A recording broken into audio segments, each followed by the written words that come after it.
What is up, gamers and girls and guys and others?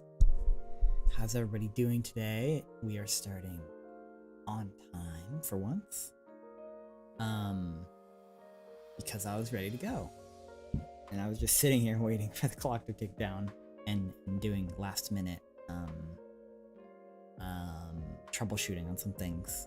The thing I noticed last minute was particularly was so my phone screen is really cracked, right?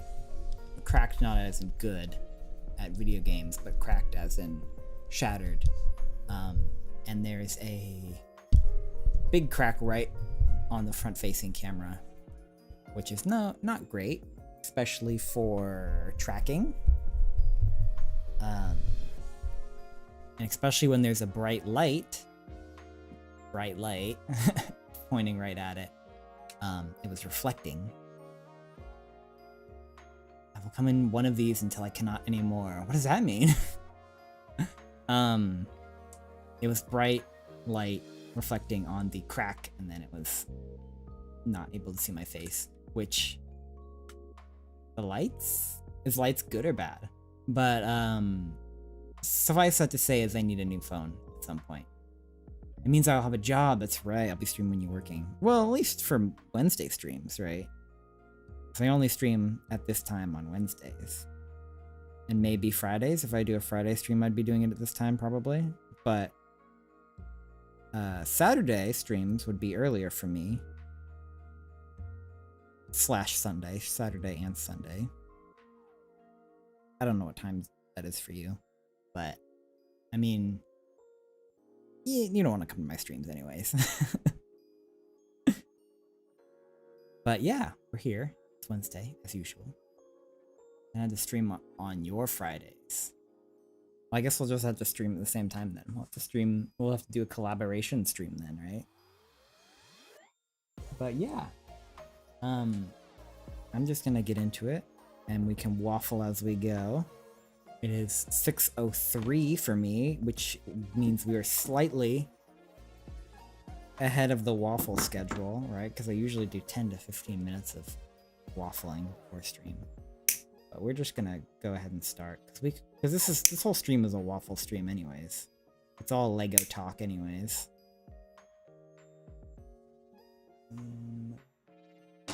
Trash. It's the top of the box for trash. Looking forward to a collab stream one day. I mean, you don't have to. We don't have to wait. We could just do one at any time. How about tomorrow? Just kidding, not tomorrow. I don't want to do it tomorrow. Yeah, why not? We certainly can. You have the collab pass.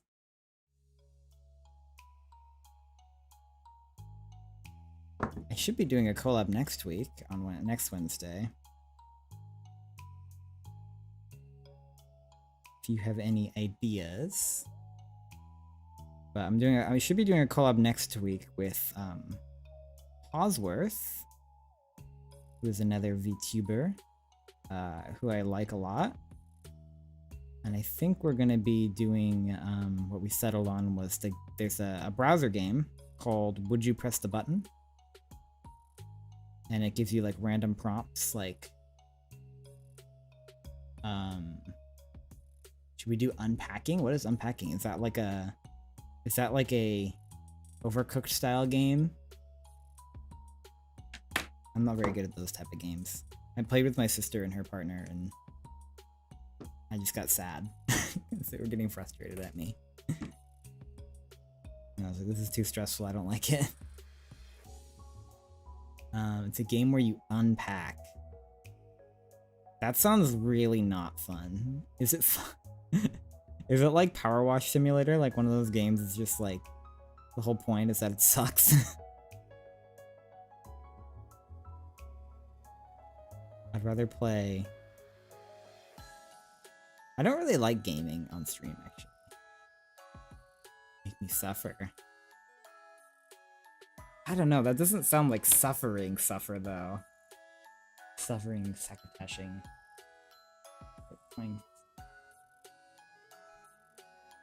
Oh, great. I've got to apply a sticker. I hate applying stickers. Even when I was younger, I didn't like applying stickers. Like, I would not like putting stickers on my binders and things. It was not my deal. What was I doing? How was I doing stickers? Paperclip? Paperclip would probably work. I could use my artist knife. What genre would you like? Some sort of variety thing maybe could be fun, or just make up our own game. I like doing that. I like making something up.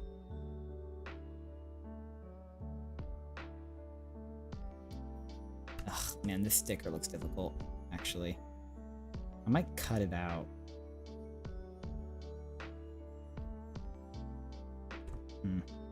I'm gonna do that.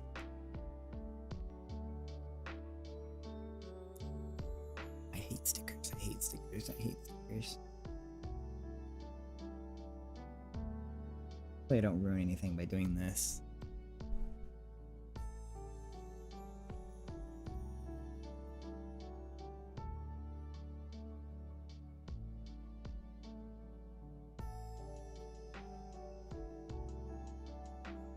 I'm in intense concentration mode for stickers.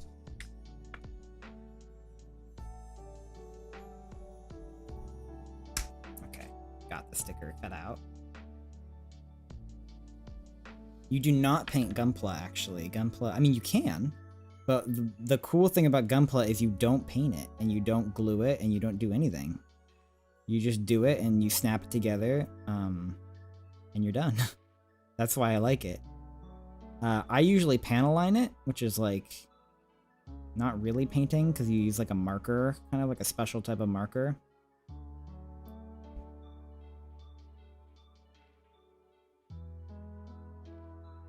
Okay, I need to get this on the knife. So it's like Lego blocks, exactly. And I love Legos, which is why I started doing Gunpla. I like Legos, but Legos are extremely expensive if you don't know. Also, Legos are the two things I don't like about Legos that I like about Gunpla is one, Legos are expensive, and two is they're big for when, and they don't display very well in my opinion because they're so whereas Gunpla are very cheap and they display well because they're small. They're cheap and they're small. Like a high grade Gunpla set, which is gonna like, I mean, it's gonna take me, it takes me several weeks to complete because I do them on stream, but if I wasn't doing them on stream, I could complete a high grade in a week easily. You know, 15, 20, 25 bucks, right? A real grade, which is what this one is, you know, 30 bucks, maybe 30, 40 bucks. They're way cheaper in Japan, but this is even considering buying them in America where they're more expensive, like 20, 30 bucks, maybe 40 for like a really expensive real grade. Master grades, maybe like 30 to 50.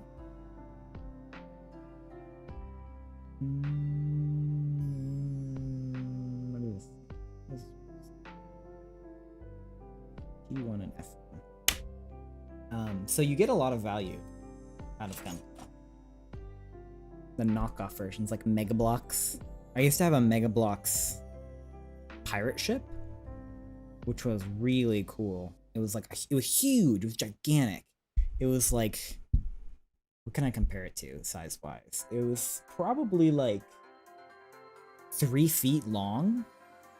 It was gigantic. And it had like a dragon on it.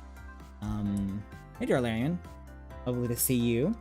But yeah, I had like a Mega Blok pirate ship that was super cool.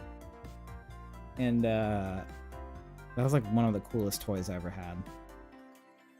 And when we moved, I had to get rid of it because I wasn't gonna schlep this 3 foot wide Mega Blok thing across the country.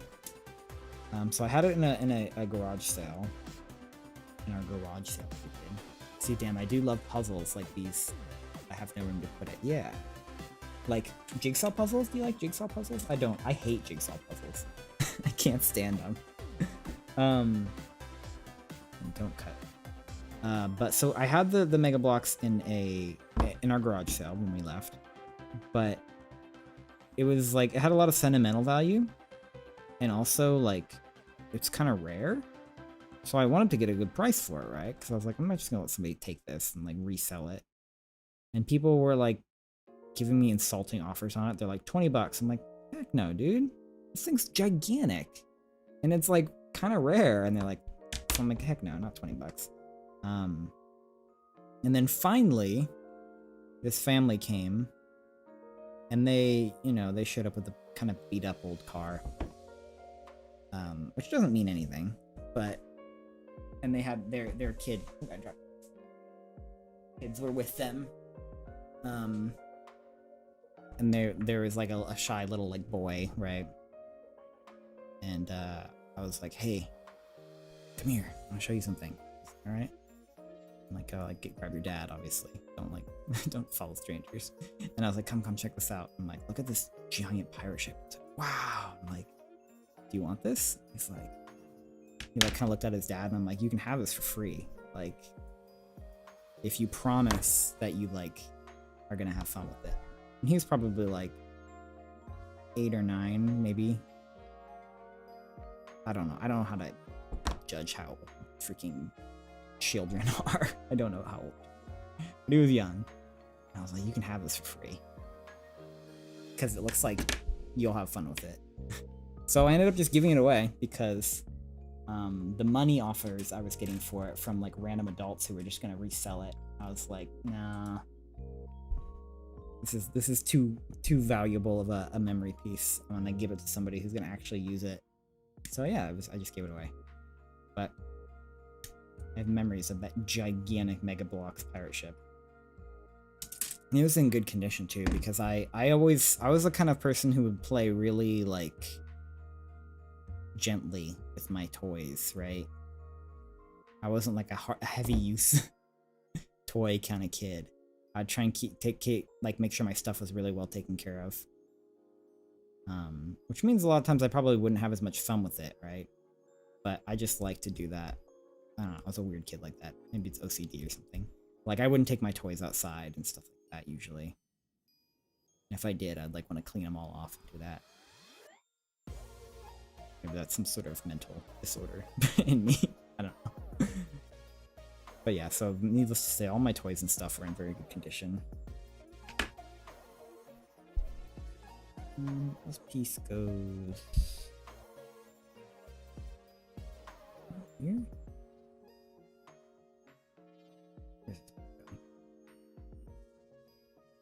Not tell where this piece. Oh, it goes here. I see.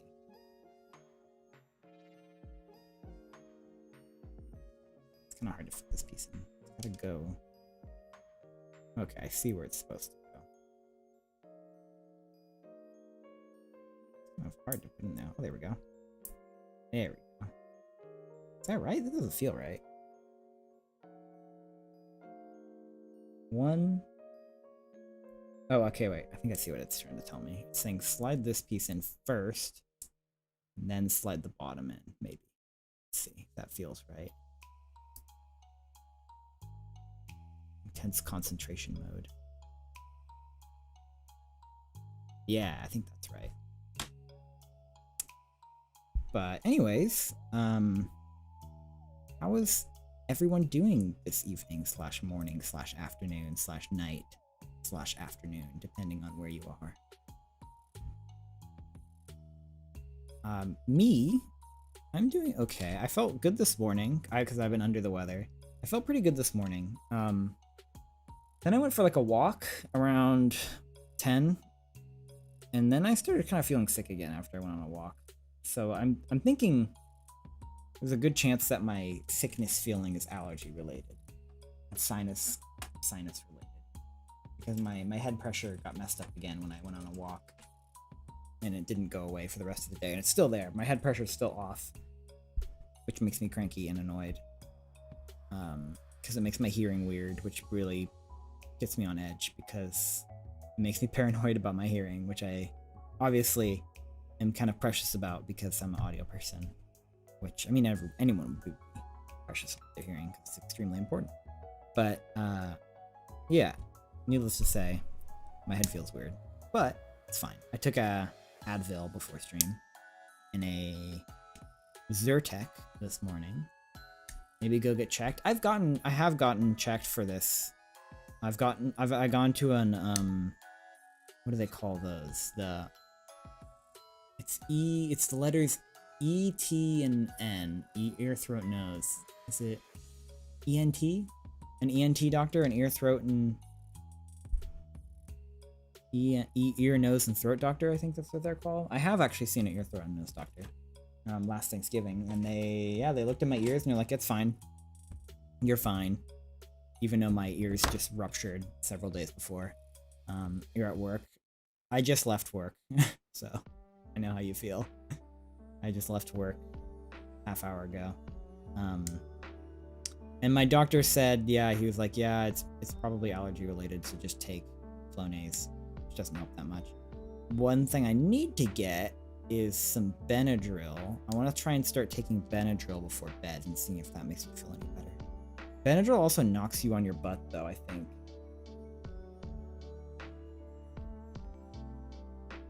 Which, if I'm taking it at night, could be helpful.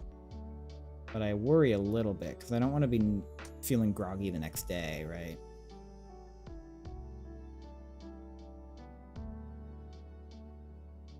I hope I'm supposed to cut these pieces off. It says undergate, which I think means I'm supposed to cut them. Just had brunch, gonna be intense animating soon. Ah. When does your new job start, Iku?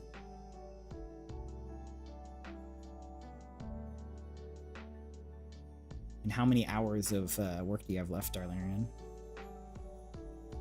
At the end of the month. Pretty soon. I mean, that's pretty typical. Your jobs usually start quick. They don't want you to... End of the month. Yeah, that sounds... Actually, you've got a decent amount of time then. It'll go quick, but...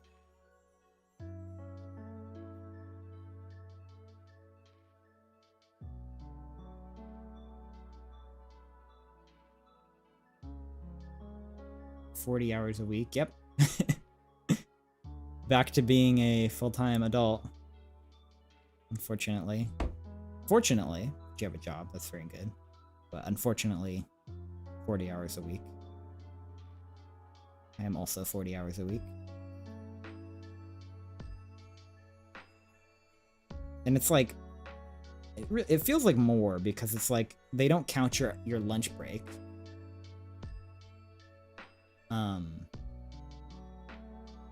Right? So it's like, I'm at work for 9 hours, right? Because it's like, oh, well, your lunch break doesn't count.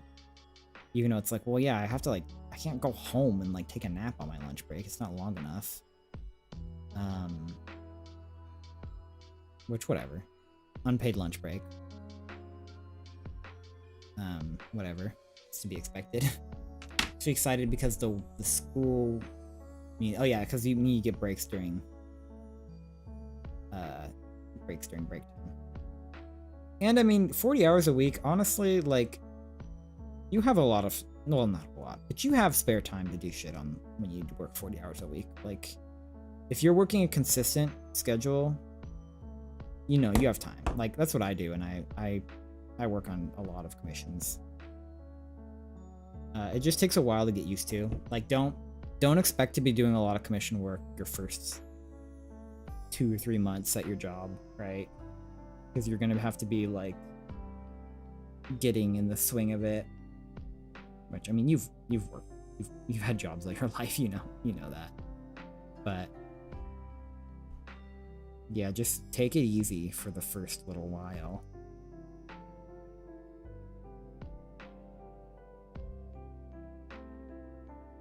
Right? This doesn't feel right.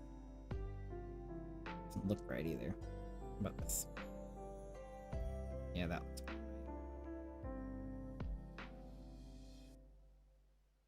Feel more right. I don't know if that is right. This one or this one?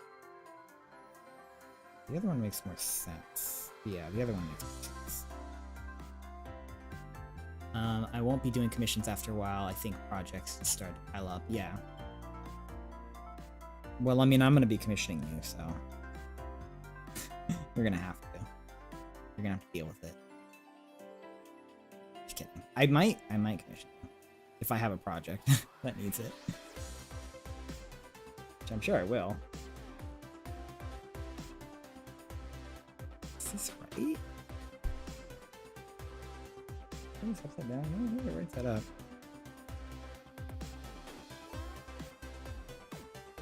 Yeah, I think this is anything for me. Perfect. Gotta get those 30-minute paid lunch breaks. Yeah, I have a 1 hour unpaid lunch break, which, I mean, you'd rather have a 1 hour unpaid than a 30-minute paid, right? Because 30-minute lunch break sucks because it means you can't go anywhere, right? You have to eat, you have to bring your lunch, whereas an hour lunch break, I can go get lunch. Which, depending on where you live, like if you live somewhere that has good lunch options, it's great, which I do. I live in, you know, the city, so it's like I can go get good lunch options, and I do. But like at my old job, we had 30-minute paid. No, we had 30-minute unpaid, I think we had. Or maybe was it 45? But that job, we were kind of a little bit, like, the location of the job was a little bit out there, you know, not in the city or anything, so you couldn't really go anywhere. There wasn't a lot of options anyways. And importantly, we had a cafeteria with free food, so that was its own benefit, right? And the food was okay. It was better because it was free, right?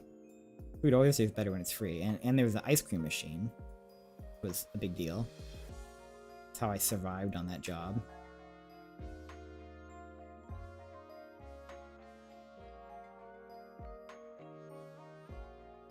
This piece goes in like...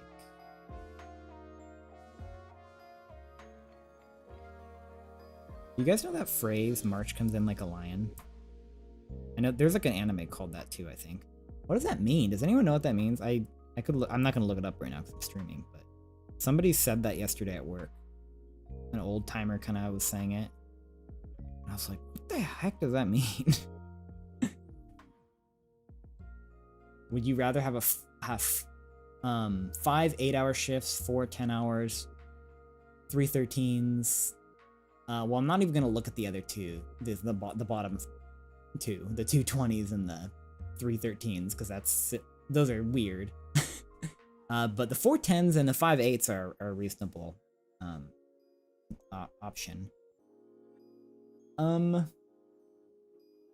That's a tricky one. I used to think that I definitely wanted a 410, but now I'm not so sure.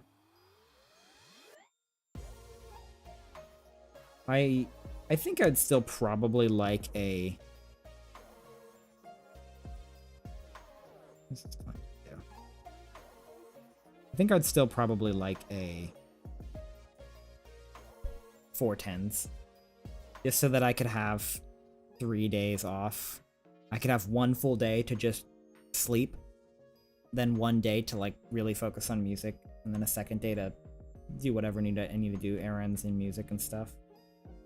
Cause it's hard right now. I've been struggling. 3 days off are nice. Yeah, I think 410s.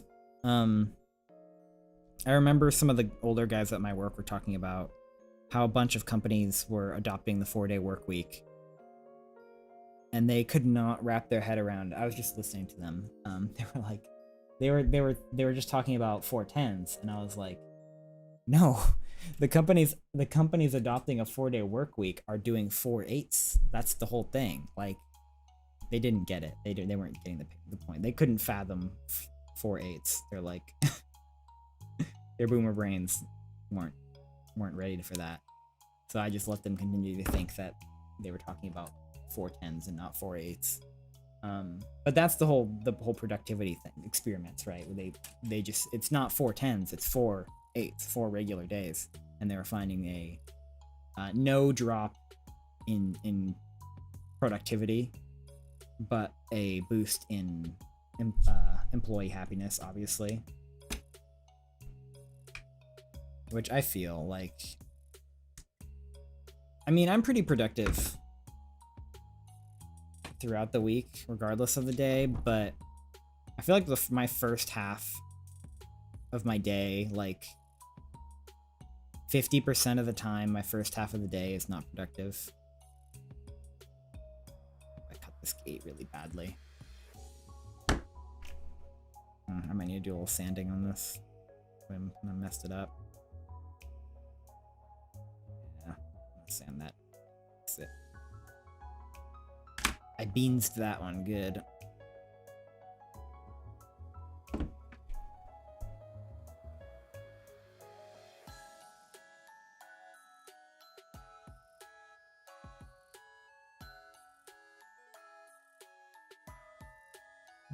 Yeah, I fixed that part.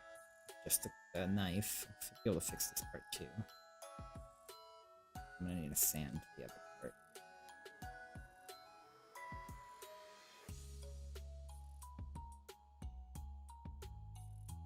Focus. Come on. Come on. Alright. It'll be my background noise today while animating. I'll happily be your background noise. You're welcome to lurk, of course. Wait, is it? Yeah, the lower the number, the more the grit on sandpaper. That's right. I think I want like a 600. Be gentle with it.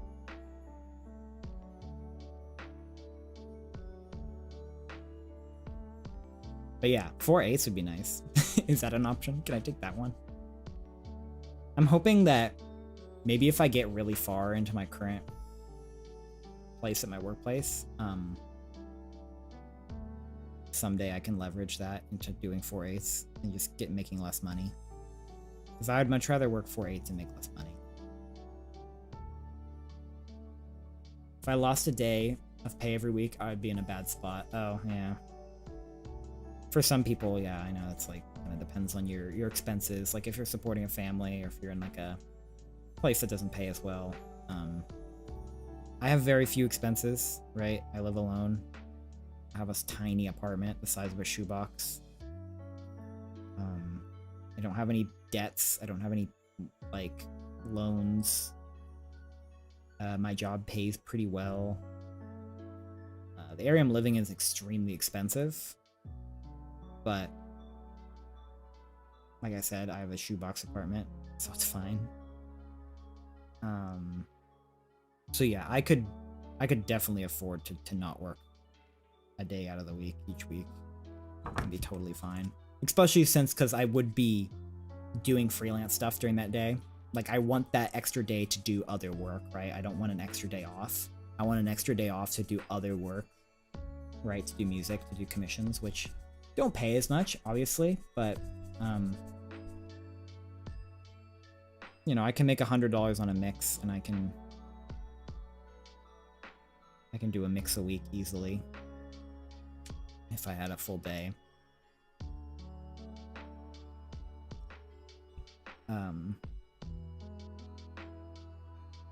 But yeah, my direct report boss is potentially going to be in a leadership role in the whole company pretty soon, like in the next couple of years. And he likes me a lot. So he might be, he's kind of a little old-fashioned though. He's a young guy, but you know, he's taught by old-timers. But maybe when some of the old-timers get out of the way, he might be receptive to that idea. He won't like it, but we'll see. Just gotta make myself valuable enough that he'll actually listen.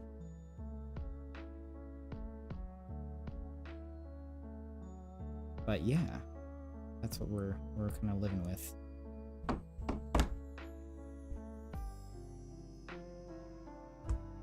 It's weird to think about too, because we really live in a world where we can really support everyone, like, realistically, with lots of money to spare, even if everybody worked 4 days a week. Heck, even if everybody worked 3 days a week, like, we live in a society where if we wanted to, we could really support everybody, and take care of everybody, and give everybody retirement and healthcare and all that. But it just doesn't work that way, unfortunately, and it probably never will. Unless robots take over and start running things.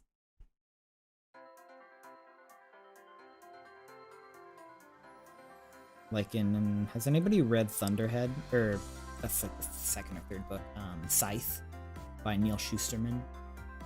Would be nice if you had a list of things to do for the week, and if you could get all that done early, you could just take the rest of the week off and still get paid. Yeah, that's how salary is supposed to work, but it's not how it works in practice. How it works is if you finish early, you get all your work done on Thursday, and you just sit and look busy all day Friday, right? Yeah, that's how salary is supposed to work, but it's not how it works in practice.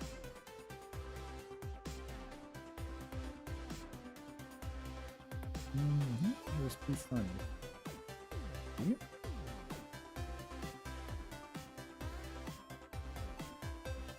Where on earth?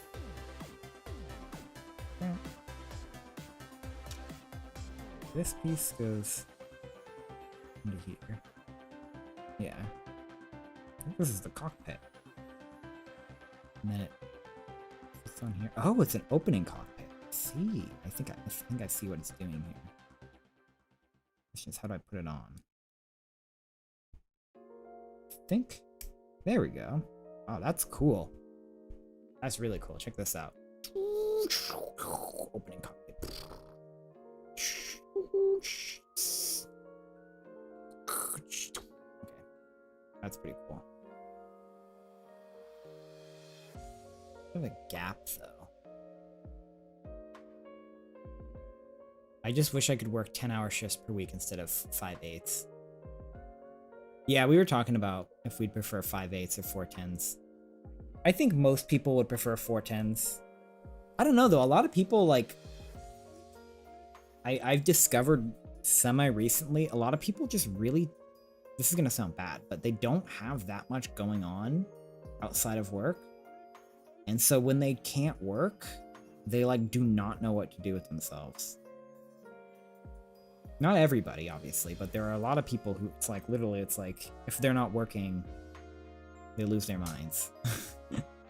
Where a lot of people were like, we're struggling during COVID, while some people were having a great time. Because the people who are, like, wired that way are, like, get really antsy. And they're just like, I need to be working. But it kind of, I think a lot of people, I mean, most people want to be working. It's a question of what you work on. Like, I think a lot of us have hobbies that are creative, right? So it's like, for us, it's like every spare second of not working we can get is really valuable, because it means we can either be A, working on our creative endeavors, or B, getting some relaxation that we missed because we were doing creative endeavors the other times, right? Like, I kind of feel like I work 2 jobs, because I'll come home from work and I'll want to put in an hour or 2 on commissions or something every day, and then usually I'll try and at least invest an entire day of my weekend to working on projects, right? A lot of times it'll be both days, but usually Saturday's not very efficient. I kind of just sit here and don't get a whole lot done, and then feel really stressed and guilty about not getting a whole lot done, and then having an anxiety panic attack on Sunday, and then not being able to work because I've debilitated myself with an anxiety attack, and then getting nothing done, and then feel even worse, and then feel bad for the whole week because I feel like I have to play catch up, and then I just feel terrible for the rest of the month. Art's a great thing to making you feel worthless, like you don't want to live, but I'd rather be doing that than nothing. The sad truth is that there are a lot of people that would not work, that they are able to if anything is provided for them. like you mean there's if people didn't have to work, there's a lot of people that wouldn't work. Is I think what you mean, right? Which I kind of don't care. Like people like really harp on that idea with like a lot of you know, socialist. I don't want to get into like a political like avenue of discussion, but like if other people don't want to work, I kind of don't care. It's like, oh no, well it's like your tax dollars are going towards someone else's healthcare and they're just lazy and not doing anything. I'm like, I don't care. Like I can afford, if I'm working and like happy and satisfied and I can afford to spare money for other people to have things, I don't care. It's like fine. I don't care about other people's lives. I really don't. I only care about my life and what I can control. Maybe that's a weird mindset. But if other people have easier lives than me, I don't care. I'm happy for them. I really am. Because I'm just gonna keep doing my thing no matter what. Kind of a major philosophy of mine, like, I want to say one of my core beliefs is like, just do a good job for the sake of doing a good job with the things that are put in front of you. Right? It's like if I'm given a project, I usually don't think much further down the line of just, I'm gonna complete this project and try and do my best. Which my work is very project based, right? We have it's a deadline heavy, high project volume kind of job, right? Where we're constantly spitting out stuff. And it's like, so my mindset is just like, I'm gonna do a good job on this project just for the sake of doing a good job on it. I don't care if we win it. I'd like to win it because we do bids at our job, right? And it's like, okay, I'd like to win this bid.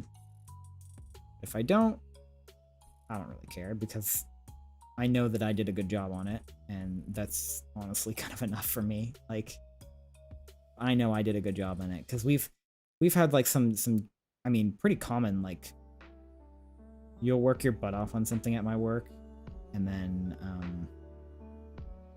you know, I'll use an example of oh, hey Posworth, lovely to see you. I'll use an anecdotal example. I was working on a really upscale retail space, right? It was for a specific store, super high end stuff, right? It was 3 or 4 floors, really large space, and it was, well, I can say it was a furniture retailer that was very high end, and they have like a fancy restaurant on the top floor on the rooftop, and they have like 4 floors of stuff. I worked my butt off on it, and I did a really good job on it, in my opinion. Not just my opinion, I genuinely did a great job. And like I was slated to win it, right? I had a great discussion with like the general contractors. They were really on board with it. Their estimator was like, your number is the most complete and it's competitive, and like, I can tell you know this job really well, so I'm going to recommend you to the owner. But then the classic thing of somewhere at some point there is a golf game played and 2 executives had a discussion about something, and we're like, yeah, we'll give you guys this job for whatever reason, right? Something that I had no control over.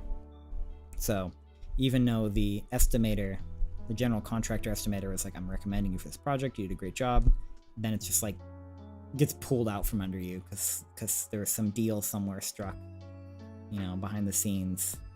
There's nothing you can do about it. So it's like, it doesn't really matter how good of a job you do at my work, because there's like an infinite number of reasons for things to just not go your way. Right? And I need to get a pair of pliers, actually.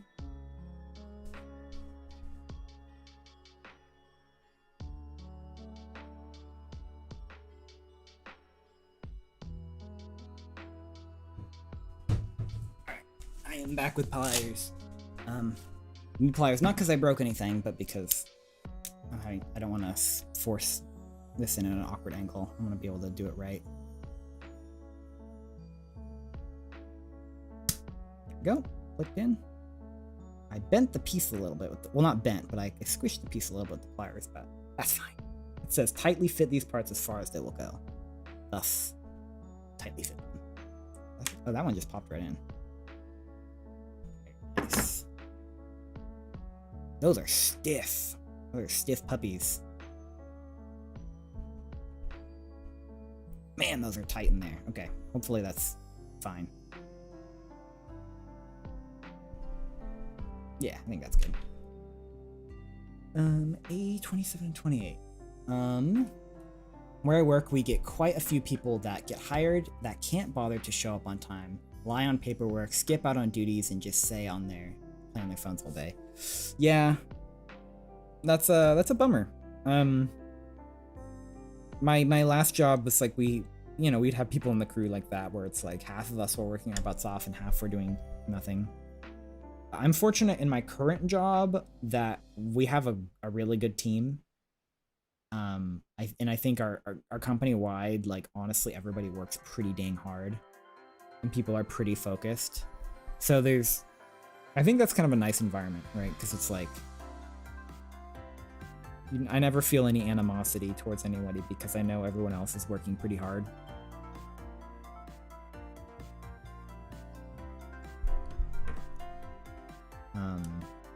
Yeah, I can't think of anybody in our whole office that doesn't pull their weight.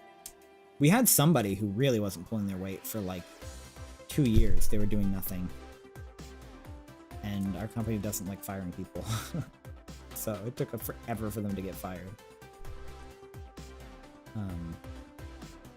I do a healthy amount of browsing on my phone during the day, but I do it while working. Like, I do it in a way where it's like, I pace it, so it's like, all right, I gotta wait for these drawings to load. It's gonna take them like a minute and a half. Well, not maybe not that long. It's gonna take 30 seconds for these drawings to load, so I'm gonna pull up my phone for 1 minute and just be on Twitter for a minute and then get back to work. I like doing those micro breaks throughout the day.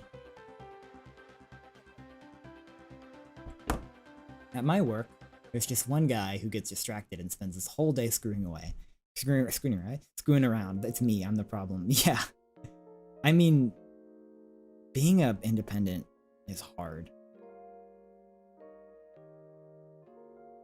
It's like, I don't know. Pausworth, have you ever read Name of the Wind by Patrick Rothfuss? On the topic of people who screw around all day.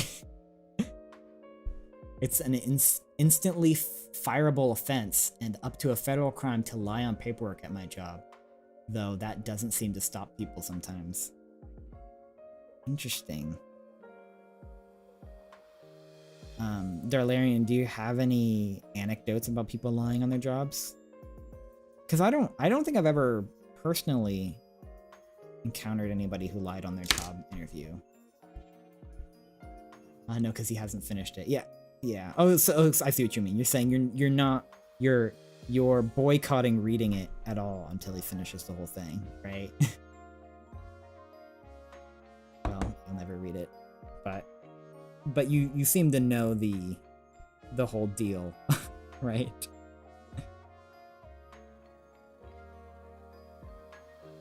Did I cut a piece that says not to cut? I might have. Oh well.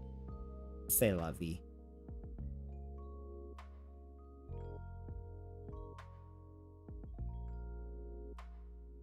Maybe. I might have cut a piece I wasn't supposed to.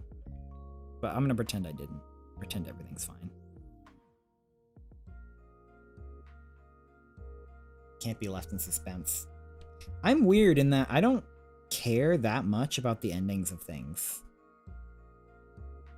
I'll often just not finish stuff. I'll get to the climax, I'll finish, like, I'll even sometimes just stop in the climax and I'll be like, alright. Video games, books, you know, TV show, especially TV shows. I'll start an unfinished series as long as the author has a track record of finishing them eventually. Yeah, like someone like Patrick Rothfuss, or not Patrick Rothfuss, I just said Joe Abercrombie is an author that I enjoy, dark fantasy that I enjoy, and he, you know, he'll write like a book a year. He's sidetracking into a different series right now though, so it's like, but I'm not up to date with his books anyways, so I'm slowly catching up though. Each guard has to do a daily activity report, or DAR. It is considered a legal document, so you can be fired for lying on it. Oh, interesting. No, we don't really do daily reports. We have daily scrums in the morning where we talk about what we did the day before and what we're gonna do to this day. Which I think Scrum is a pretty common thing. I think Scrum and Monday.com are actually pretty good even if you're a freelancer. I'm excited to finish my current series. To finish writing or reading? Like the idea, I like the idea of Scrum of like you just kind of, it's really meant for a team, right? Where you just meet in the morning and talk about what you did, what you're going to do. But I feel like even if you're solo, it kind of helps to just like in the morning regroup, think about what you did, think about what you're doing. Writing, I started my last one. How many are in the series? You said you're going to Cosworth at some point. Spill the beans. 7! Oh my gosh. That's incredible. That is so amazing. You said you're gonna spill the beans on your author name at some point, right? Potentially. I think I remember you said. So have you ever heard of Writing Battle, Cosworth? I'm gonna be doing Writing Battle next month. Because like I used to write a good amount and I don't anymore, and one of my coworkers wants to be an author. But I never do it. Yeah, I've never done one either, but I'm gonna try. Well, I signed up, so I'm gonna do it. But I'm gonna do one next month. I think it's the 500 word one, which is like a page, I think, 500 words.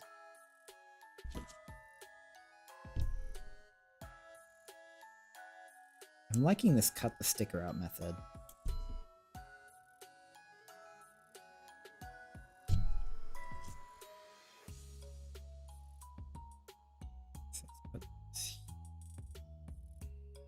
Okay, I somehow pulled out the piece of the sticker that wasn't the sticker. What is your subject? I don't know. How this writing battle does it is the day of, which is a Friday, you get 3 prompts drawn, like 3 cards. One is the genre, one is like a theme or something, and then one is like a specific word that you have to incorporate. So it's like, and then you have till the end of Sunday. So it's like, it's very much like a game jam, right? Which is cool because it just means it's very low investment, which I like. It's just like I spend a weekend doing it. So yeah, it seems cool. Oh no, ruining this sticker. I hate stickers. Did I cut the I freaking cut the sticker. I hate stickers. I hate stickers. Oh, I flicked the sticker.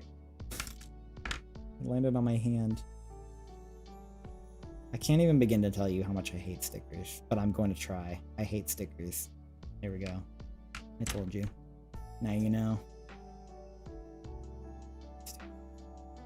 My least favorite part of doing these kits every time, by far. The clumsy sticker applicator. God, how am I supposed to get this in? Don't make the obvious joke. I almost got it. You know what? It's gonna be good enough. God, that's busted how I did that. It looks bad. Whenever I do stickers, I just have to completely focus. Okay, that looks okay. It's busted, but it's okay. You can't even see it. There you go. A mild shiny part right there. It is not very focused. Never make the obvious joke. Always make the obvious joke. 500 words isn't too long. Yeah, I think 500 words like a page, right? A page. Where did my other... Oh, here it is. Wait, I have to get the orientation of this right.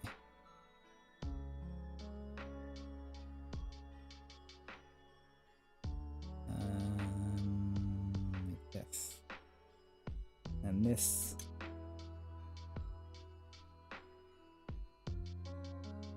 has to be forward.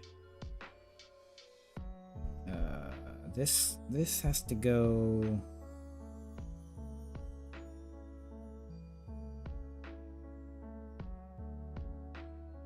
this way. Okay. This goes here.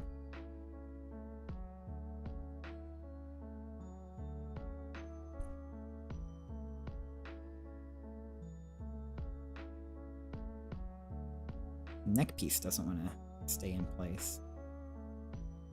I might have it backwards or something. I'm gonna assume it's not though. I'll just pretend it's fine. And then this goes here? Yeah. Oh, there we go. Oh, that's good. Gotta bail out. Work is starting to pick up. Have a great rest of your stream. Thanks for stopping by. Hope you have a lovely work day and hope it's not too much longer. There we go. I got a thing. 6. Oh, I'll tell. I think I will tell my my wonderful not wonderful. I think I will tell my unusual little anecdote that I mentioned on twitter.com. Or as I called it, what did I call it? My sperm donor adventure, I think I said. So, the sperm donor adventure, as I've coined it yesterday evening. So I tried, a little bit of a spoiler there with my verbiage, I tried to be a sperm donor this month, it's been an ongoing project, right? So I've been getting ads, sperm donor ads on Instagram, saying, you know, earn extra money by being a sperm donor. And, you know, making the usual jokes with the boys when we're playing video games. But then I was like, what if I did? And I kind of thought about it, and I put some real, genuine thought into it. And I was like, you know what? I know some people that could not conceive and that had to adopt. And I thought it was just really cool to see how that whole thing was such a positive thing, right? You know, these people who could not have kids, and obviously adoption and donor are very different, but the premise is the same. Somebody who, or a couple that cannot conceive, getting a chance to have a child, right? And I'm somebody who's not really interested in ever having a child. At least that's what I think. Who knows? Maybe one day I'll change my mind. But as of right now, I have no interest in having a child. But I was thinking, you know, I don't do drugs. I never have done drugs aside from like medication that I've been assigned, like antibiotics or whatever. I don't drink really much. Very rarely do I drink. I have no partners, so to speak, right? I'm a single guy living alone. And I don't think I'll be getting any anytime soon. Ow, I just cut myself a little bit. Let's pretend that didn't happen. Because I simply have no game. And I don't know anybody. So I'm like, well, I'm not going to be getting any action anytime, so to speak. JK, I never do drugs either. Yeah, I mean, obviously. We've seen your streams, Bosworth. Iku, no, you didn't hear that. I never cut myself. Actually, there's no blood. I did cut myself, but oh no, I can see the cut. I can see the blood if I squeeze it. But pretend it's not there. But yeah, so I was like, hey, I can do this. So maybe I'll give it a shot. So I gave it a shot. I submitted an application, a bunch of paperwork, and it's more than I bargained for. So the process is quite comprehensive. And let me actually grab a rag so I can, not for my blood, but because I have sweaty hands right now, because it's kind of hot in here. Anyways, I kind of rambled on there for a minute. Back to the sperm donor. It's a comprehensive process, right? So I submitted the paperwork, which was extensive. I had to fill out a bunch of questionnaires of several pages. And I figured I would never hear from him again. I was like, I'm gonna submit the paperwork, because everything I had heard about the process was that it's extremely competitive. Well, not competitive is maybe not the right word, but it's extremely hard to get in to the program. And it is. I'll mention this again later, but when I spoke to somebody in the program, they said the pass rate is about 3%, right, of applicants make it, which is very low. And it might actually even be lower than that, because I don't know if that 3% is just of people that make it to the psychological evaluation, or if that's 3% period. But so I submitted all that, and then I heard back from the facility, and they're like, "Hey, we're interested in your application." It makes sense, but I never considered it to have such a low pass rate. Yeah, I mean, a lot of weird people probably, or people who haven't really put a lot of thought into it, probably apply. But they were interested in my application, so I heard back from them, and so then I did an additional round of paperwork, extensive paperwork, and then I had an interview, a Skype interview with the coordinator, and I talked to the coordinator, and they were like, "All right, cool, you seem cool, we like you. Can I get this piece in? We like you, and we're interested in working with you." So the next step, so I've already done several rounds of paperwork, a Skype interview. The next step was a sample, a non-retained sample it's called. So I go in on my lunch break at work. I just disappear at lunch. I say, "I'll be right back, guys. I will not be available for a little bit." And I go to the facility, which is fairly close to work. And I think it's piece information. Am I wrong here? I go to the facility, and I go. It's in a hospital, like one of those hospital office building kind of things that has like a bunch of like specialist clinics for different like doctors or whatever. So I go up in there. I talk to my coordinator at the thing. He gives me like an ID number. He does a little more paperwork, and then he leads me to the collection rooms. Right? They have 2 collection rooms, and the collection rooms are like the most sterile, like generic doctor room, but there's no like big doctor chair in the middle, right? It's just a like fold out chair, and then like a little kitchenette area. Kitchenette's maybe not the right word. but like, you know, an area with a sink and like cupboards and stuff. And then there's a TV on the wall and a chair, right? Like I said, there's one fold out chair. And so the guy goes in with me, and he's like, "All right, so here's the collection room. Here's your cup. We need you to do a sample, and we're going to test it. And then this is going to be a non-retained sample, but it's for testing. And then, you know, we test it and we throw it away." All right, cool. I'm ready to go. I'd hyped myself up. You know, it's like you can't release for 3 days ahead of time, you know, so it's like you gotta prepare and be ready to go. Gonna make lunch at the sperm bank kitchenette. Exactly. I got fired for drinking on the job.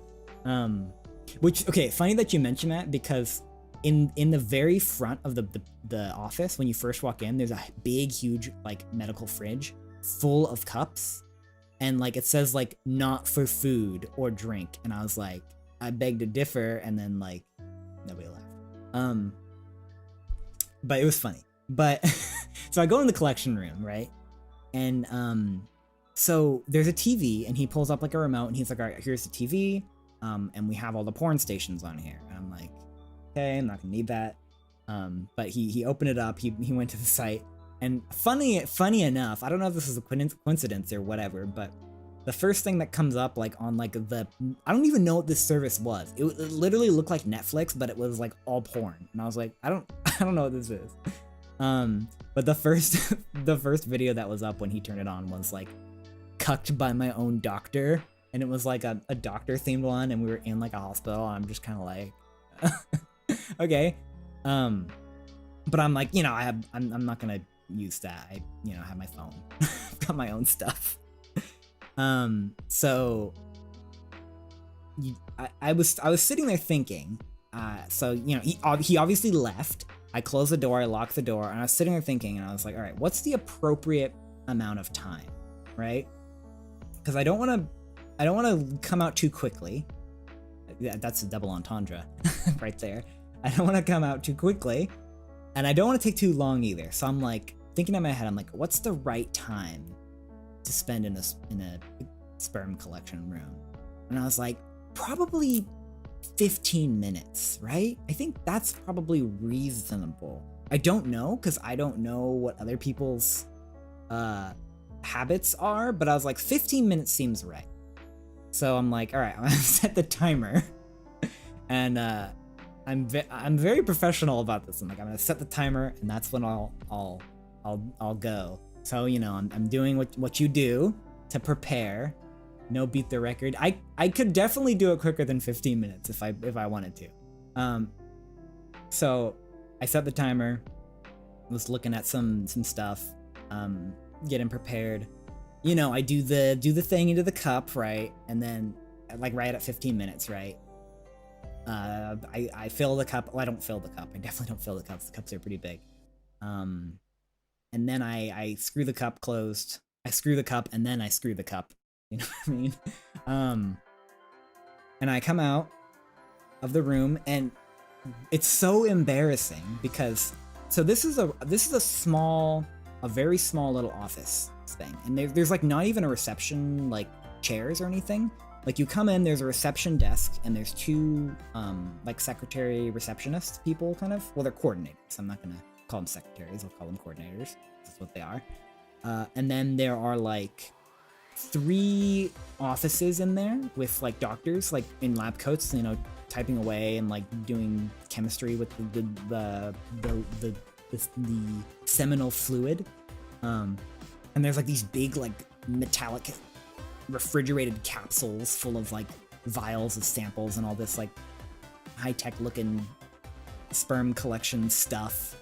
And then it's quite a tiny office, which I've said a couple times, and there is like probably 5 doctors in there for 3 offices, and like one doctor's office is literally just in the hallway. They just like have a desk in the hallway. So there's a lot of people crammed in this small building. And when you're done, you have to come out and you have to put your cup in a little like collection box and then ring a bell, right? Which is like not like a bell that you ring when you beat cancer, like not like one of those like big bells, but like a little like ding bell, right? Like at like when you are requesting help at like a restaurant, right? A little ding bell. So you come out and you ring the bell, which is so embarrassing because it's literally like you're in a room with like 7 other people, like doctors and stuff, and you got to come out and ring the jizz bell. And I was just thinking in my head, I was like, it would be so embarrassing, but also so funny if everyone clapped when you ring the bell. I was like, that would be amazing. Like, that'd be so hilarious. And like, I would want to die, but I also kind of wish it would happen because it would just be so funny. You come out, you ring the bell, everyone claps.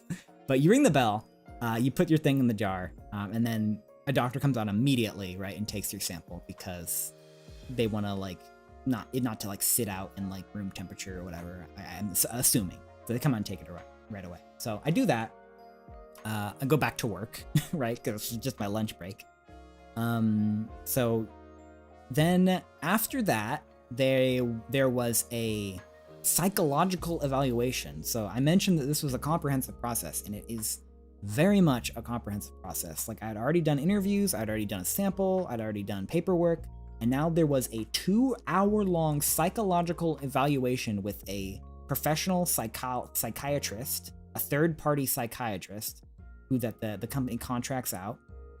So the psychiatrist asked me a lot of questions about, like, because they don't want some crazy person, right, who's going to be doing this, and they don't want somebody who's going to be like have mental problems later with the idea of doing this, right? Somebody who freaks out and is like, where's my son? Where's my boy? You know, they want somebody who's going to be chill, right? So they do the psychological evaluation, and then they do like, there's like a 364 question personality index test at the end of it, which I took. And you have to take on camera, right? This is like a Skype thing.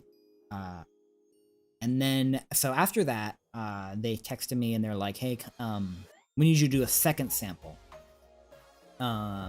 So I do the same thing again. I come back in on my lunch break at work. I do, again, what I did the first time. I set a 15-minute timer. I filled the cup, but not very much. And then the next step would have been to write a 1-page essay, and then also submit baby pictures. And they specifically want baby pictures that are not like anywhere online, right? So that like people can't like Google you after, because they want to make, what they want is to make a portfolio for the parents that are looking to do the service, right? So you get put in like a database, and then the parents come to the clinics, and they actually get to choose which donor they want at least at this facility. So you're supposed to write an essay, you're supposed to put baby pictures, you're supposed to like fill out questionnaires about you, so that the family can choose the kind of donor they want, which is kind of weird, but it makes sense. If you're paying, these places are mondo expensive to do, right? So if you're paying all this money, it's like you're gonna want to pick like somebody whose values there's like related to yours, right? Like if you're like really into sports, you want like somebody who's like really active to be your donor, right? Or if you're a musician, maybe you want a musician to be your donor, right?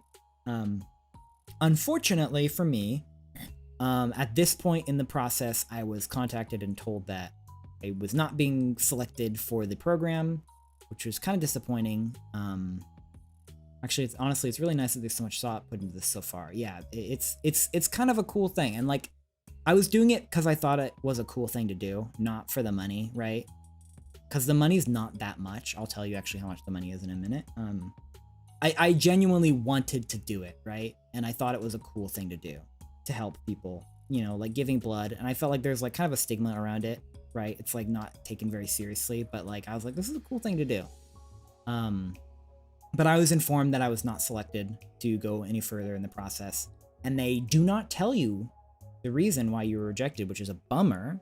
But I think if I had to guess, I would say that the reason I was not selected was because my sperm count might have been kind of low on the lower side. Because after I would go into the cup, I would kind of look at what was in the cup, and I was like, that's not a whole lot, right? And that's just a genetic thing, right? Like, I'm like, there's not a ton of goo in here, and maybe they want somebody who has more goo. And my theory was like, that's why they called me in for a second sample, because that's not typical. Because maybe there wasn't enough in the first sample to do a full test, and they wanted to see if maybe that was a fluke. But then there was also not, like, there's the same amount in the second test, so they were like, there's not enough count for this, because they need a decent amount of it, right? And so a lot of people think that the whole donor process is something you just kind of do like a couple times and then you're done. You have to go in at least once a week for 6 to 8 months. Every single week, you have to go in and do collection. You have to do a sample every week for 6 to 8 months. It's not something you just kind of roll up and you do, which is a lot of people don't understand. It's actually a pretty big commitment, time commitment, and just commitment in general, right? Because like that's a lot. And I think you can come up to 3 times a week maximum. You can't come more than that. Get it? Because you need time for your body to like remanufacture the count that you need. But it's a minimum of 1, a maximum of 3 times a week you have to go in. So it's like, it's kind of a big commitment, right? And how much do they pay you might ask? Well, they pay you for every step of the preliminary process, a little bit of money, right? So I got paid $35 for each of my non-retained samples. I got paid a little bit of money for like the psychological evaluation. I got paid a little money for the Skype interviews, for the orientation. I also attended an hour-long orientation, by the way. I put a lot of effort into this not to be selected. It's a bummer. But yeah, so I made like, I don't know, like 50, 60 bucks, something like that, just for the preliminary. But after you complete the entire preliminary stage, and if you are selected, you get a bonus of, I think, $1,500 up front. So you get the preliminary money, and then like I think it's like a $1,200 bonus, but the preliminary phases add up to $1,500 just before you even like start, right? Like just for doing all the tests and questions and stuff. So I did not get the $1,500, unfortunately, because I was very close. The only things I had left to do was the blood work, was the full physical blood work panel, and you know, doing the essays and all that, and the baby pictures and all that. So I literally only had like 2 steps left. I'd almost made it to the end of the process, and I got eliminated at the very end, which is unfortunate. But I asked the psychiatrist during my psychological evaluation. This is where I got that statistic of 3%. I said, you know, what percentage of people do you see passing this process? And she's like, probably 3%. It's very difficult. But I think my psychological evaluation went very well. The psychologist like seemed really affable to me, and I had a really good kind of story and reasoning prepared. I was ready for the questions, and I think I gave good answers. I won't say what the answers were because they're very personal, but I had a good reason for wanting to do it. But so yeah, you get $1,500 for the preliminary, and then after that it is I believe about $100 per vial that you do. So I think a vial is like, it's a couple of milligrams. It's not very much. So like, I think they said like the average person is like between 1 and 3 vials or something, 1 and 2 more likely. There are some people who can do up to like 3 or 4 vials with each, I'll call it what it is, with each ejaculation. There we go. I'm gonna use the real word. There's some people who can, you know, have more volume with what they produce, and you get paid more, right? You get paid like $100. It was like $75 to $100 per vial.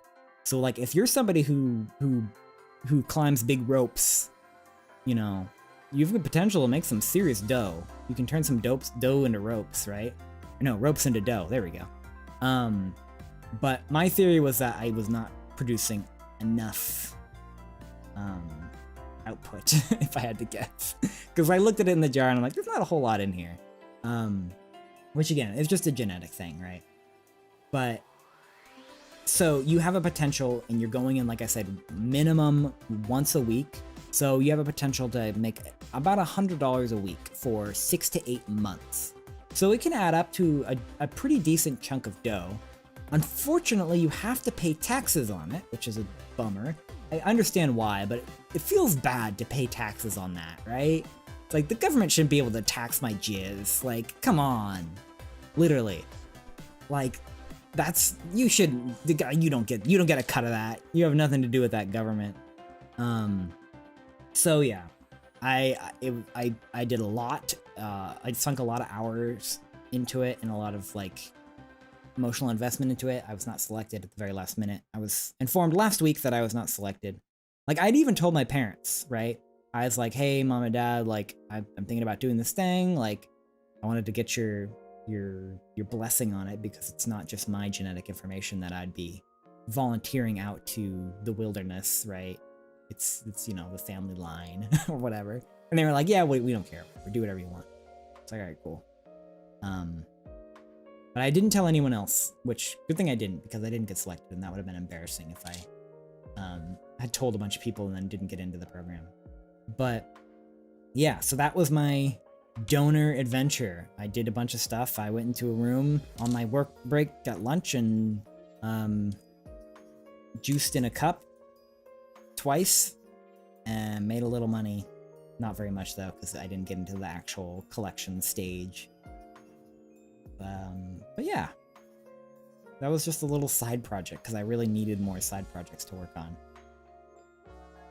But suffice to say, if you're ever interested, I'm not recommending you try it because it's cool. It's a cool thing. I think it's a cool thing to be if you're able to do it and help people. Zephy's side adventure. Yes. Also, hey Lunary, you just missed the sperm story that I talked about for the last like 30 minutes. I probably should have prepared it better. I didn't really tell it very well, but I just kind of rambled on and made it a lot longer than it needed to be. But yes, moral of the story. I did a side quest to become a sperm donor this last month. The process was extremely extensive, including paperwork, tests, orientations, Skype interviews, a 2-hour psychological evaluation. I had to go into the doctor's office and juice in a cup twice. And then all I had left to do was the full physical and blood work and write like an essay and do a bunch of stuff. But they informed me that I was not selected last week after a lot of process. But I got really far. I got really far into the process. I was at the last 2 stages, and I got eliminated for whatever reason, which they don't tell you, unfortunately. But if I had to guess, as I mentioned, the reason I was eliminated was because my output was not enough. I needed more juice because, yeah, I just didn't have a whole lot of output because it's just genetically like that. TMI. But, you know, it's a thing that I think is not, it's a mature topic that it's not even a mature topic. It's just a topic, right? And it's kind of a slight stigma to it, right? But it's a cool thing. I think it's cool. You eliminated like you weren't picked for a dating show. I mean, I kind of wasn't in a way. One thing that's interesting. Oh, and also, I'll repeat again, just for Lunary and Snack. If you want to do it, if you end up getting selected, you have to go in every week for 6 to 8 months, at least once a week, and do a sample, fill a vial, so to speak. So it's a long commitment going in once a week for 6 months. But yeah, I was ready for it. I was committed. I was ready to go. But no. And it's open only during regular business hours, right?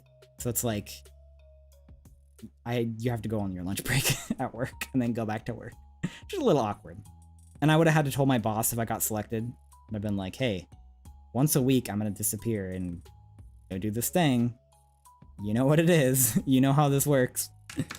The process is harder for women. Yes, the process is much harder for women. It's actually a small surgery. It's somewhat invasive. And there are potential health complications for women who do it. So the women who do it, it's a big deal.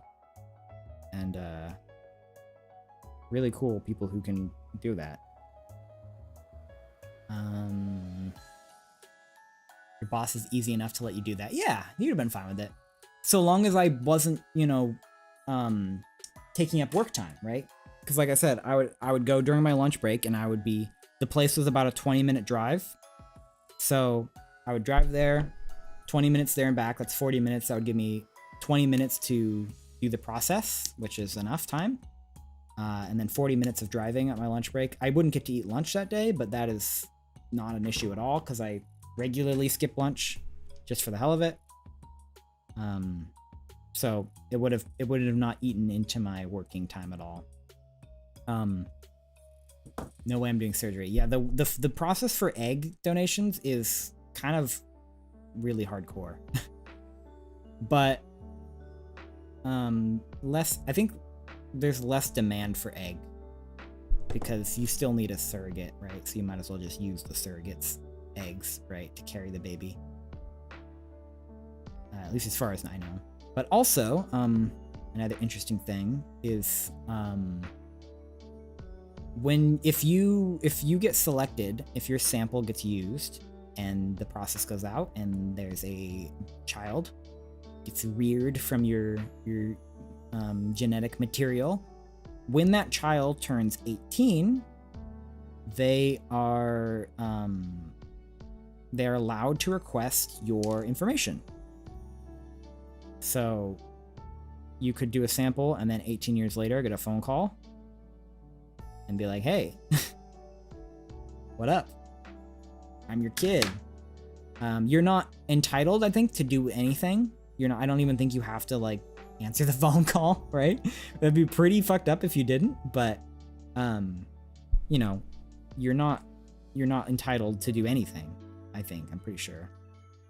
Right? There's no risk of you having to take care of this kid now, right? That's not how it works. But they do have a right to request your information, which I imagine they probably usually do, because I mean, if you were in that situation, wouldn't you want to know? Like, you'd at least be curious.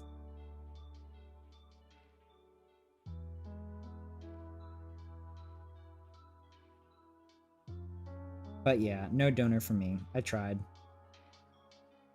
Close, but no cigar. My dad was a VTuber, yeah. Nobody wants to know that.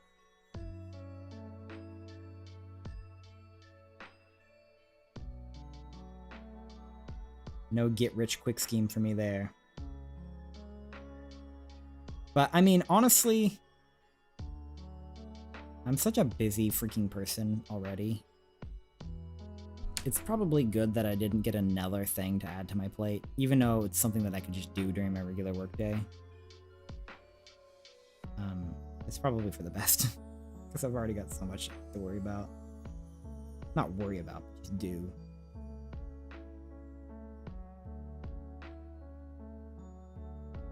This sticker is not sticking at all. Workaholic. I don't know if I'd consider myself a workaholic. I just think I have a lot on my plate all the time. Did I not peel the back of the sticker off? What is going on here?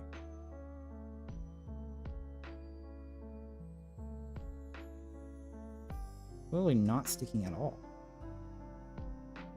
Let me try the other one.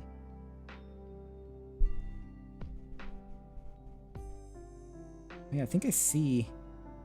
I don't think this. I think I somehow didn't separate the actual back of the sticker from this.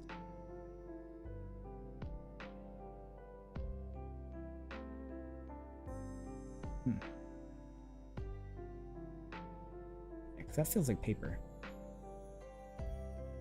I see a slight bit of silver here. Maybe I can. Ah, here we go. Got it. I got it. Oh, and then it fell back down. I mentioned to you guys that I hate stickers. There we go. Make sure it doesn't fall back in. Okay. Separated the sticker.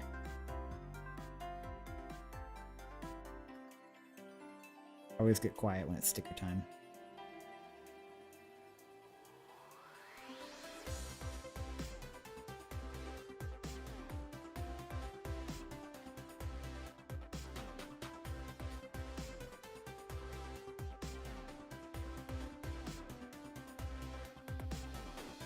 Alright, that's one sticker. A little bit of shininess right there. Please focus on that. Focus on that.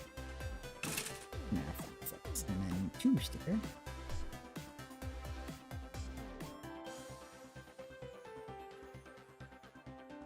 Did I do it? Yeah, I did the same thing again. It pulled the back of this off and I have to separate it. Annoying.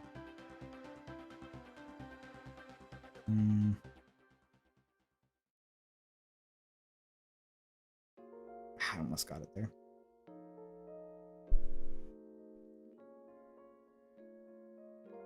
Come on. Ooh, got it.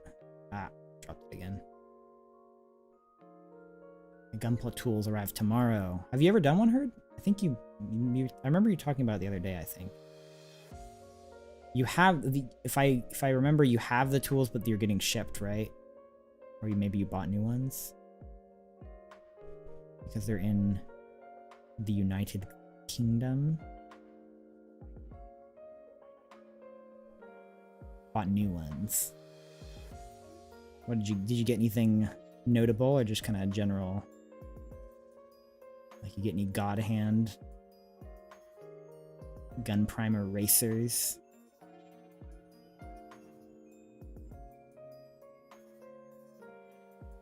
Ah, this is difficult. I just cut my nails before stream, so I have no nails.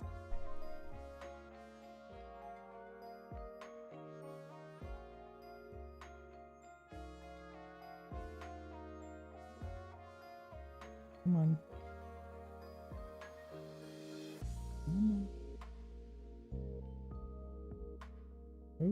Oh, you got it. Okay. I gotta not lose it. Come on, I need a third hand. I really need a third hand. Ah, no, it went back.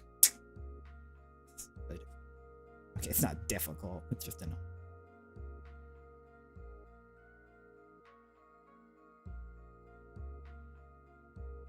Gotcha. Okay. Now I can place the sticker for all that. Ah, I dropped it.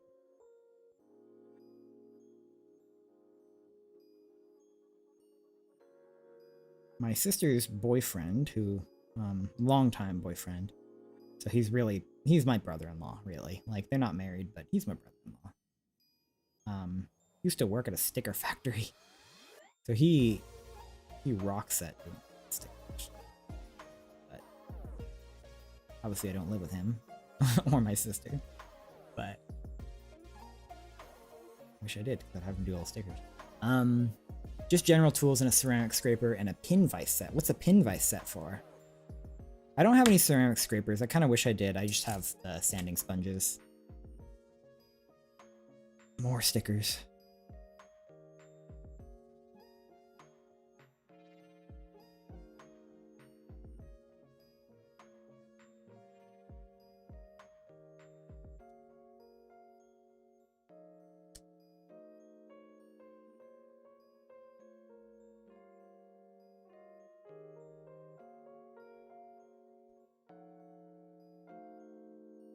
Little hand drills, but why do you need those for?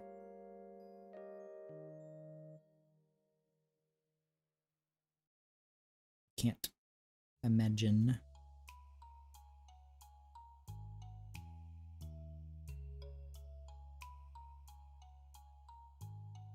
Ah, this did the same thing. Why is this doing this? These sticker sheets suck. It's pulling like a layer of paper up the back. Okay, this one was easy to separate though, actually. Oh, wait, was it? Nope, it didn't actually separate. I lied.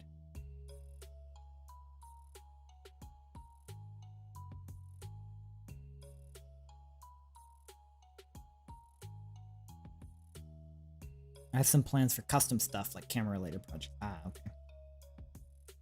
I was thinking of buying watch tools just for the heck of it. That's a whole can of worms, though, that I don't know if I want to get into. I emailed there are two companies I found that do DIY watch kits where they send you like the tools and all the parts and then like instructions. So I emailed them and I said, hey, I'm a VTuber. I didn't say I was a VTuber. I said I was a content creator and I have a small channel, and do you have any deals for if you please send me stuff to do on stream?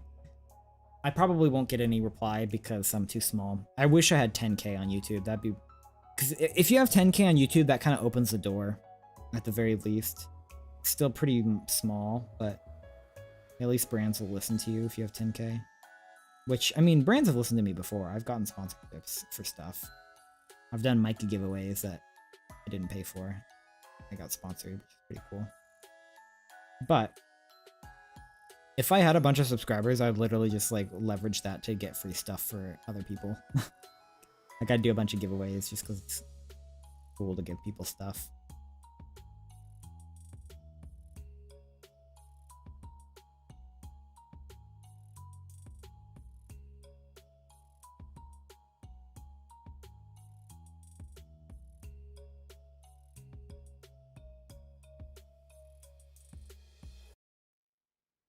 Like free stuff, yeah. Yeah, last Christmas, I think I gave away a oh, this one came right off. I gave away a I probably should have sanded the surface a little bit so the sticker would adhere a little better. Well, I'm gonna top coat this later, so it's probably fine. The top coat will hold the stickers on a little better. I gave away an SE Electronics Dynacaster, which is actually a really nice microphone. I was really impressed with the Dynacaster. And I just emailed SE Electronics. I'm like, they're like they're a pretty big company. They're fairly new, so they're not as like big and well known as like Shure or AKG or Sony or something. But I just emailed them and I'm like, hey, I have a small Twitter following. I'd like to give away something if you would be interested. I emailed a bunch of mic companies, right? It's very embarrassing to reach out and do that, especially as a smaller content creator. But I did it, and SE Electronics sent me a mic, or they didn't send it to me. They just let me give them an address of a winner, so I picked a random winner. And they were willing to do it internationally too, which I was surprised. Because I gave them an Australian, the winner was Australian, and they were like, yep, it's fine by us. That was very cool. I've gotten free stuff also from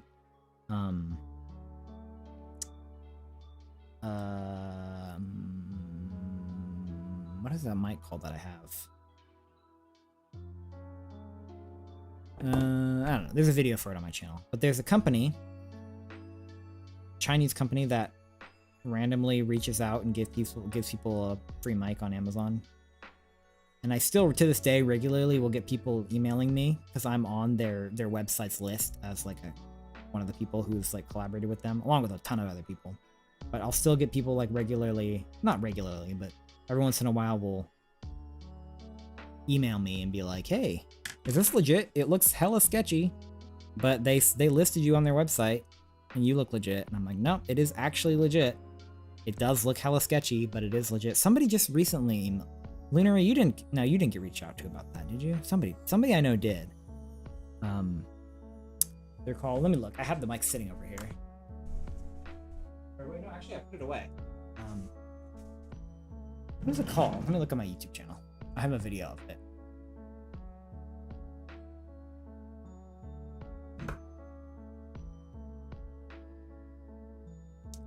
And I offered to do a review for it too. I was like, I can do a review. I don't do reviews, but I can do one. And they're like, nope, just make a video. And I'm like, all right, that's easy.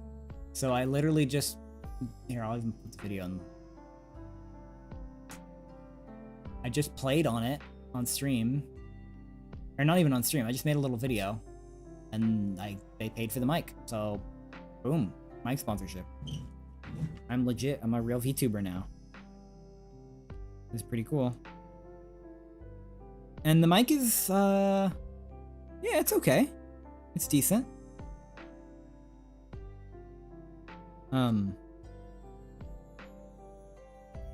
It's not too bad.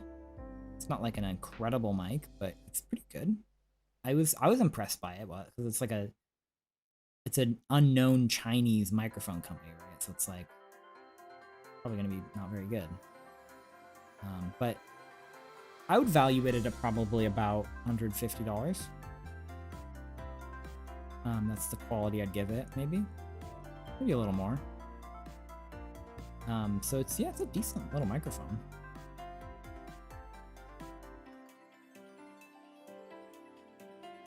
And I didn't have to pay for it. And all I had to do was make a video. It took me like 10 minutes. No, I didn't. Like an hour, right? To upload it, film it.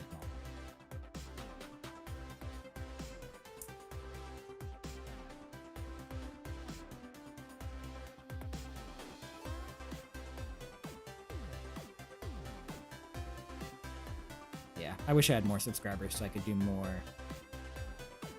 things like that. Just as fun. Sounded pretty good. Yeah, it's a decent mic.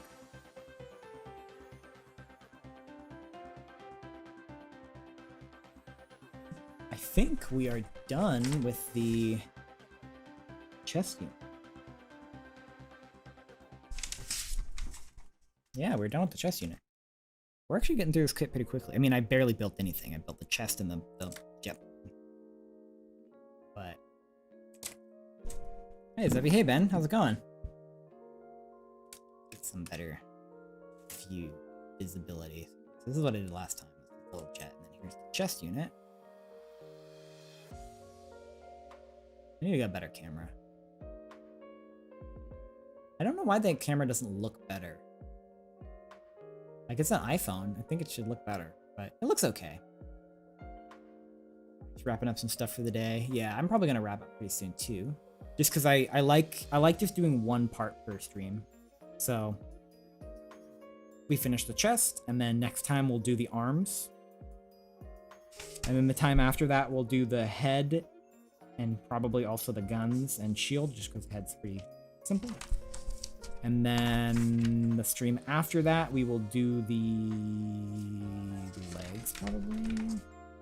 Yeah, the legs. That'll be a long one, because the legs are usually pretty complicated. And then the torso. And then it's done. Oh, no. Then the silhouette unit. Okay. That one, that's pretty complicated. That'll be a whole stream for sure. Use portrait mode? What do you mean use portrait mode?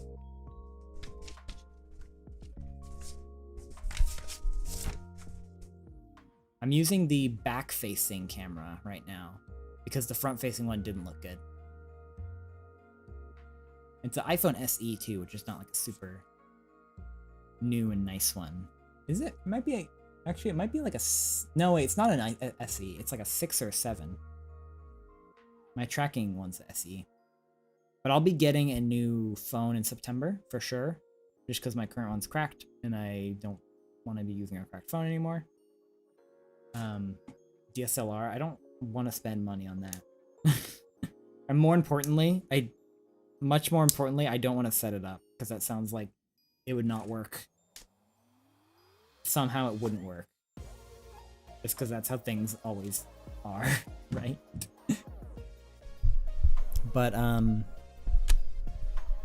also hopefully the microphone, how does the microphone sound during these streams? Because I don't have it super close because just I've got so much stuff in front of me for these streams, right? I've got lights and the hand cam and the tracker, so I don't usually put the mic too well placed. Not to be a camera nerd, but maybe there's not enough lights, meaning the camera needs to increase sensitivity, thus make it. That's what I thought too, but I have a bunch of lights here. I have this thing pointing right at it. Maybe I should get a ring light. Nobody's watching at night. Yeah, I don't know how to do lighting, but I have that, and I have these, which don't really provide a whole lot. They're more mood, but if I set them to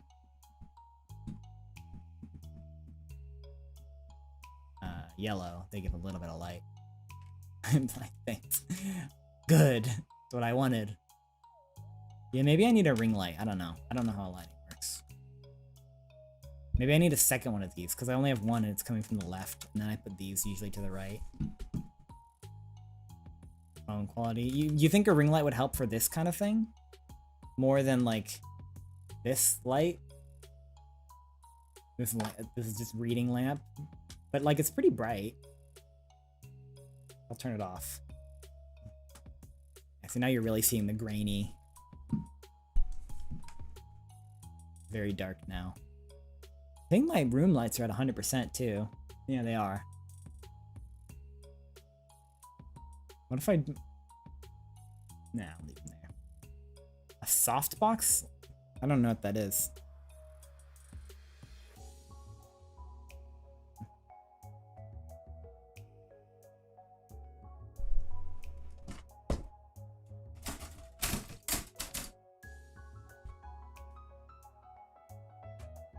I don't know why also, like, on the topic of the microphone being weirdly placed, I don't know why more people aren't talking about shotgun microphones for VTubers. Instead, everybody's like, get a dynamic microphone, which I feel like is, like, honestly kind of one of the worst types for VTubers. Ben will know what I'm talking about. Like, why, when you have to have something that is has like tracking of your mouth, would you get the microphone that you have to put the closest to your face and also get one of the biggest freaking microphones on the business, the SM7B, right? It just seems like... Is the softbox big though? Because I don't want to have a bunch of just big stuff. I already have not a lot of space in my setup, so I don't want a bunch of more big things to be taking up space on my desk.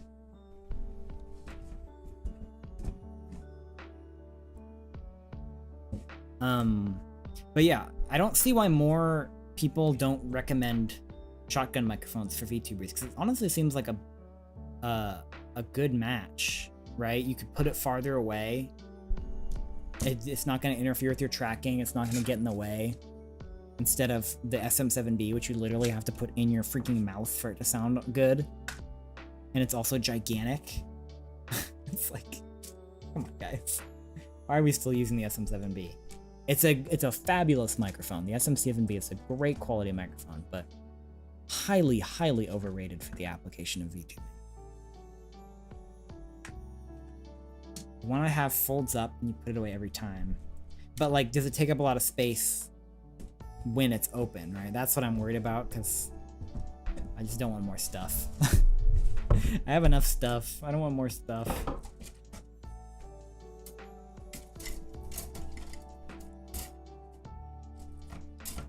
But I'll take a look at it. If you send me a link to it, I'll take a look at it if you send a link on Discord. I'll certainly look, because I have been thinking about the lighting being kind of meh. It's okay. I think it's fine. I think the lighting's not that great, but the camera's also not that great, so it's like, who cares? Like, no point in improving one significantly if the other doesn't also improve.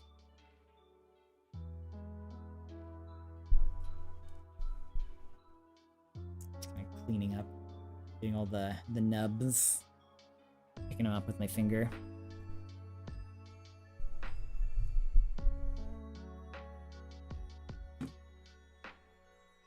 But yeah, we're gonna wrap up. I'm gonna take a shower, maybe eat dinner, see if I'm in a dinner kind of mood today. Next week on Wednesday, I believe, I will be collaborating with Posworth, who's a VTuber that I admire a lot. So look forward to that. That should be really, that'll be a really fun stream. We're gonna play Would You Press the Button. Let me actually get close to my mic. And then I would like to do another, what would I like to do another? I'd like to do another tea stream this weekend on Saturday morning if I can, or barring that Sunday morning. Saturday or Sunday? Probably Saturday. I'm probably gonna shoot for Saturday morning. And then, so yeah, expect a stream next Wednesday, which is going to be a special stream. And then expect a stream Saturday morning. Also, I've been thinking lately, oh my god, this is so disgustingly dusty. It'd be cool to do a synthesizer, a hardware synthesizer stream. So I'm going to pull this out. Here's a secret sneak peek, only for your eyes that are here. I think it would be pretty cool to do a stream of this. Because I have not touched this thing in like a year, unfortunately, because I'm bad. Gosh, I should have covered this up so the dust didn't get all in it. In the holes. Well, I have a PC thing. A PC canned air.